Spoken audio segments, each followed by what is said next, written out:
Harga cabai semakin melonjak tinggi dalam 2 pekan terakhir. Di beberapa daerah bahkan harga cabai melonjak hingga 2 kali lipat lebih akibat cuaca ekstrim yang melanda Indonesia. Lalu apa dampaknya bagi petani dan apa langkah penanggulangan dari pemerintah? Kita akan bahas bersama malam hari ini dengan Deputi Bidang Ketersediaan dan Stabilisasi Pangan Badan Pangan Nasional, I Gusti Ketut Astawa, dan Abdul Hamid, Ketua Umum Asosiasi Agribisnis Cabai Indonesia. Pak Ketut dan juga Pak Hamid, selamat malam. Terima kasih atas waktunya. Selamat malam, Selamat malam, Pak Dito. Selamat malam, Pak Hamid. Sehat selalu. Selamat malam, Pak Deputi. Wah, ketemu di sini. Ya, ketemu lagi kita. Baik, sehat selalu Bapak-Bapak. Oke, saya ingin ke Pak Ketut terlebih dahulu. Pak Ketut, ini sebagai komoditas yang sangat penting di Indonesia ya. Rasanya kalau warga itu tidak masak pakai cabai, rasanya tidak masak begitu.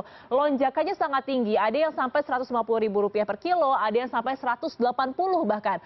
Faktor utamanya sebenarnya selain cuaca, apakah ada lagi, Pak? Baik, sebelum saya menjawab kenapa naik dan lain sebagainya, mungkin saya mau flashback dulu dengan kondisi harga tahun 2024. Kalau kita melihat tahun 2024, kita bisa melihat dari Januari sampai Desember itu, harga posisi cabai itu malah posisinya di rentang tengah-tengah bawah. Artinya baik itu cabai rawit merah, cabai rawit merah keriting itu rentangnya kalau kita rata-ratakan ya Mbak ya memang ada tinggi di atas ring atas, kadang-kadang ada di bawah. Dan kalau 2024 itu rata-rata dia banyak di bawah ring yang terbawah. Nah ini yang harus kita juga perlu sosialisasikan. Nah sehingga saya waktu rapat dengan teman-teman sedulur petani cabai juga kita melihat apa sih potensi, apa sih penyebab daripada kenaikan harga. Yang pertama jelas ini cuaca yang menyebabkan paling tinggi. Kenapa? Karena begitu hujan, nanti Pak Hamid bisa menjelaskan, begitu kondisi hujan terus-menerus, maka panenan pasti berkurang. Cabainya banyak, tapi panenan pasti berkurang kan begitu. Sehingga ini juga menyebabkan menjadi harga pasokan menjadi relatif berkurang. Tapi di kebun banyak tidak banyak cabainya, tapi dia tidak bisa memanen. Itu yang pertama. Yang kedua, cabai ini kan perishable tinggi, artinya dia paling di bawah 7 hari dia sudah rusak. Nah kalau kita melihat perkembangan kondisi saat sekarang ini, kondisi cabai banyak, namun panenannya susah. Nah kemudian saat ada sempat panen, buru-buru panennya, sehingga ini juga menyebabkan kualitas menurun. Otomatis juga dia akan naik ya. Nah yang ketiga, saya juga komunikasi langsung dengan teman-teman sedulur petani. Memang harga di tingkat petani sekarang sudah relatif tinggi.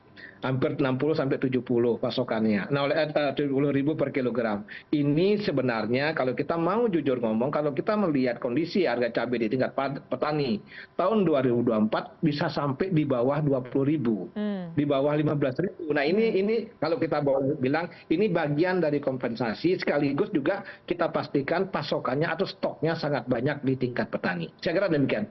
Oke, sekarang saya ingin melanjutkan pernyataan dari Pak Ketut. Saya ke Pak Hamid terlebih dahulu ya. Pak Hamid, ini kan berarti salah satunya memang karena cuaca yang ekstrim sehingga harga cabainya ini terus melonjak begitu. Nah, saya ingin Bapak bisa gambarkan sebenarnya kondisi di lapangan saat ini seperti apa Pak terkait dengan produksi cabai? Oke, terima kasih Mbak Ayu. Halo? Iya, silakan. Terdengar Pak, silakan. Oke. Malam Pak Deputi, jadi apa yang disampaikan Pak Deputi itu memang benar bahwa stoknya ada, cuma memang susah dipanen. Memang dia kalau pada kondisi hujan seperti ini, cabai itu nggak bisa dipanen. Jadi itu yang menyebabkan satu hari aja hujan ke pasar itu pasti akan terganggu pasokannya. Nah itu. Memang kalau kita lihat permasalahan sekarang ini memang masalahnya di iklim utamanya. Sekitar 60-70% di iklim. Pertama banjir, kedua daripada efek hujan yang lama, banyak banjir, banyak hujan. Ini yang menyebabkan hampir 50-60% penyebabnya adalah itu.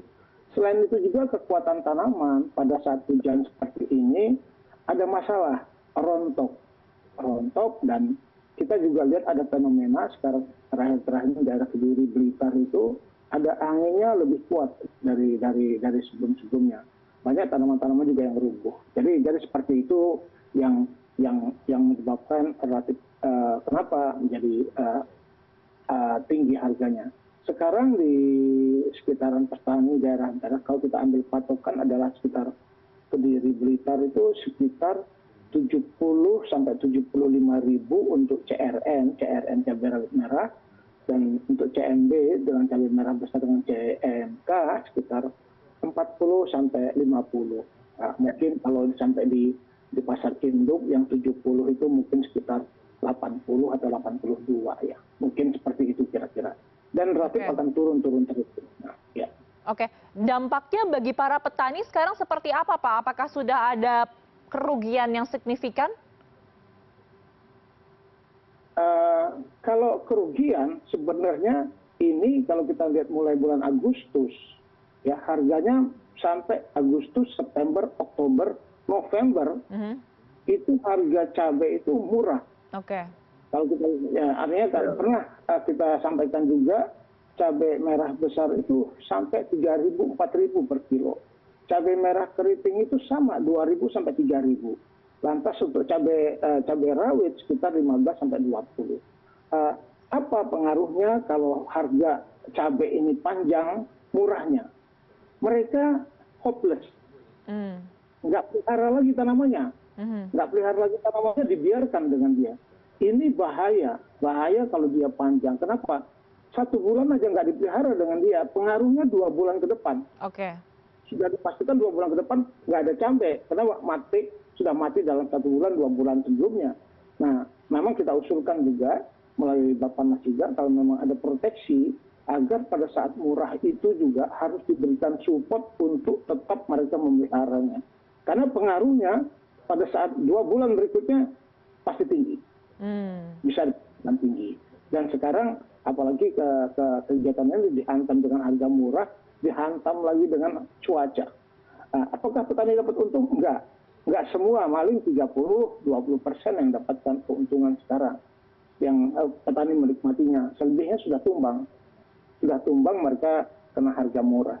Kami bersyukur, terima kasih Pak Ketut, Pak Deputi, kami selama harga murah itu dibantu oleh Bappenas, berapa truk kami dibantu untuk ongkos kirim bisa mengeluarkan barang ke keluar daerah produksi. Itu sangat bantu sekali, walaupun memang nilainya nggak besar, tapi bantuan pada petani, luar biasa banget. Baik. Sekali lagi terima kasih Pak Ketut, Pak Bappenas.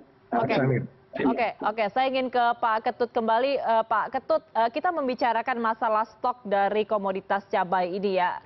Kurang dari 2 bulan lagi kita akan sama-sama masuk ke bulan Ramadan dengan produksi yang semakin berkurang karena cuaca ekstrim. Kira-kira nanti sampai bulan Ramadan dan sampai Lebaran stoknya aman, Pak? Baik, Mbak Ayu, kami sudah koordinasi dengan Pak Hamid dan teman-teman sebenarnya. Artinya bagaimana perkembangan ke depannya. Secara prinsip, sedulur petani kita menyatakan stok sangat aman. Nah, cuman memang yang kita harus mesti berdoa, mudah-mudahan pada saat menjelang memasuki bulan suci Ramadan, hujannya nggak sekencang sekarang gitu loh.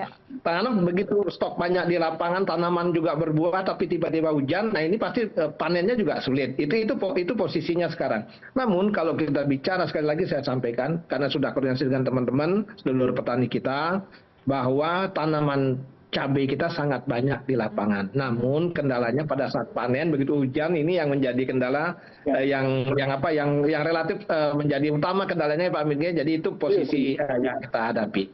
Nggak bisa dipanen. Oke, Pak Ketut, tapi ada tidak rencana-rencana untuk meningkatkan stok pasokannya meskipun sangat banyak tadi, tapi untuk kondisi tertentu apakah mungkin dilakukan impor sementara? Wah, tidak boleh impor, Mbak. Kita ini surplus, kita ini swasembada cabai. Kita ini swasembada cabai, jadi tidak ada istilah impor yang itu. Mungkin demikian. Oke, baik. Kembali saya ingin ke Pak Hamid. Pak Hamid, jadi dengan sejauh ini kondisi yang ada, bagaimana koordinasi dengan Bappenas dan juga pemerintah atau Pemda terkait, Pak? Sangat bagus kalau koordinasi seperti itu, sangat bagus. Saya katakan kami itu ada koordinasi rakor-rakor terus untuk seperti itu. Sekaligus menginformasikan Mbak Ayu, ini justru kekhawatiran kita pada bulan 3-4 nanti harganya meluncur turun nih. Ini yang dikhawatirkan. Nah, kalau mungkin minggu depan sudah sudah mulai turun harga-harga ini. Cuma memang yang tetap kita khawatirkan adalah cabai merah keriting. Itu yang paling yang kita ada, memang ada prediksi-prediksi kita. Tapi yang jelas pada bulan 3-4 itu saya mencatat di Jawa Timur itu ada sekitar 16.000 hektar. Wah, ini celaka banget kalau 16.000 hektar yang nggak ada gangguan cuaca. Harganya bisa, nah ini yang mungkin kedepannya harus kita mengantisipasinya. Kalau 16.000 hektar, karena kita mempunyai satu persamaan, equilibrium, kalau 2.000 hektar per bulan di Jawa Timur, maka harganya akan normal. Nah, normal itu antara 40 sampai 60 ribu ibu-ibu beli, Mbak Ayu beli di pasar itu 40-60 ribu. Tapi kalau dia sampai 3.000, maka dia akan turun jauh. Apalagi nih kalau kita indikasikan 2 bulan ini sudah sekitar 4.000 per hektar ditanam. Nah, ini yang kita khawatirkan pada bulan 3-4 nanti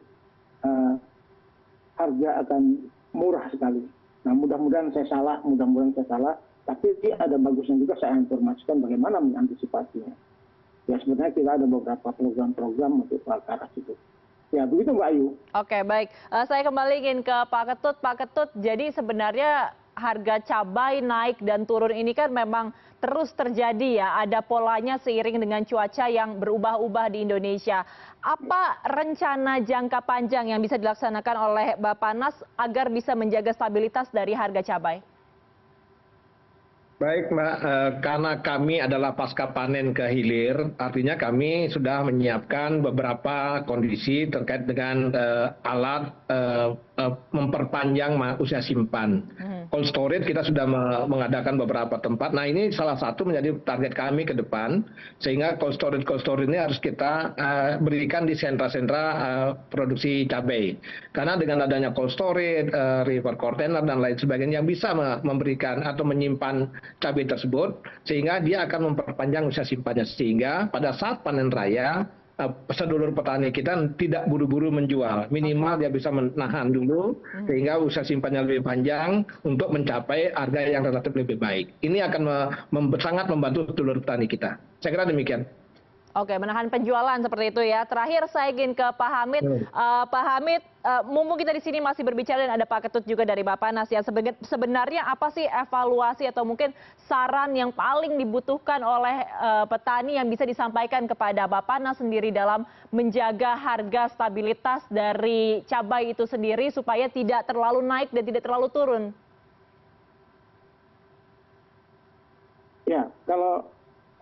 Ya, silakan Pak. Menurut saya memang pertama kita ini satu harus memproteksi petani. Kedua kita harus memproteksi pasar juga. Nah, ini memang bukan pekerjaan mudah untuk pemerintah dan bersama-sama berkolaborasi dengan pelaku-pelaku petani cabai. Nah, artinya gini, petani semakin kemari jumlahnya semakin banyak petani cabai dan kita nggak ada pengaturan untuk seperti itu. Maka kita usulkan harus ada kerjasama pusat dan daerah ini, daerah harus bisa menghitung berapa daerahnya menghitung. Kedua harus ada satu perbaikan aspek budidaya. Kenapa? Pada saat musim kemarau 7, 8, 9, 10 mereka nggak bisa tanam, ya. Tapi pada saat tanam mereka nggak bisa mempertahankan tanamannya. Nah, ini yang harus nggak bisa panen. Nah, untuk ke depan ini harus dicarikan bagaimana inovasi dan teknologinya. Nah, selanjutnya kita harus menggunakan apa yang harus kita pakai di manufacturingnya seperti apa. Nah, kita dalam diskusi internal kita bagaimana ya kalau kita seandainya untuk agar cabai-cabai ini kita berubah bentuknya menjadi dry chili. Dry chili ternyata Korea, Taiwan, Jepang itu memerlukan banyak dan kita pun impor kita cukup banyak. Nah, cuma apakah bisa secepat itu merubahnya? Untuk jangka panjang ini harus dipikirkan. Kami ada tim kecil yang memang untuk membuat itu sambil hitung-hitungannya. Apakah cabai yang ada sekarang bisa dibuatkan dry chili semua? Ternyata enggak juga begitu. Kita harus banyak belajar juga ke negara-negara yang lebih maju dari kita. Contoh Korea, dia kembangkan itu namanya hot chili. Nah, itu yang mungkin lebih cocok. Dan ya mungkin inilah pekerjaan kita sama-sama ke depan. Kita inginkan juga ada satu kolaborasi antara yang dimasukkan oleh Pak Ketut tadi adalah sedulur tani, termasuk kami Asosiasi Cabai ACI juga terus berpikir bagaimana memperbaiki di tingkat petani dan memperbaiki daripada kualitas hasil yang untuk merubah bentuknya daripada cabai tapi dalam bentuk dry chili. Itu yang kedepannya yang kita coba bermitra dengan siapa pun kita coba. Oke. Ya, seperti itu. Memperbaiki dari tingkat petani, kemudian juga meningkatkan inovasi dan juga teknologi ini menjadi kunci salah satu menjaga harga cabai di pasaran. Terima kasih telah bergabung bersama kami malam hari ini, Deputi Bidang Ketersediaan dan Stabilisasi Pangan Badan Pangan Nasional, Pak Gusti Ketut Astawa, dan juga Pak Abdul Hamid, Ketua Umum Asosiasi Agribisnis Cabai Indonesia. Selamat malam Bapak-Bapak, sehat selalu, terima kasih. Selamat malam, Mbak Ayu. Sehat selalu, Pak Hamid. Sama-sama Pak Ketut.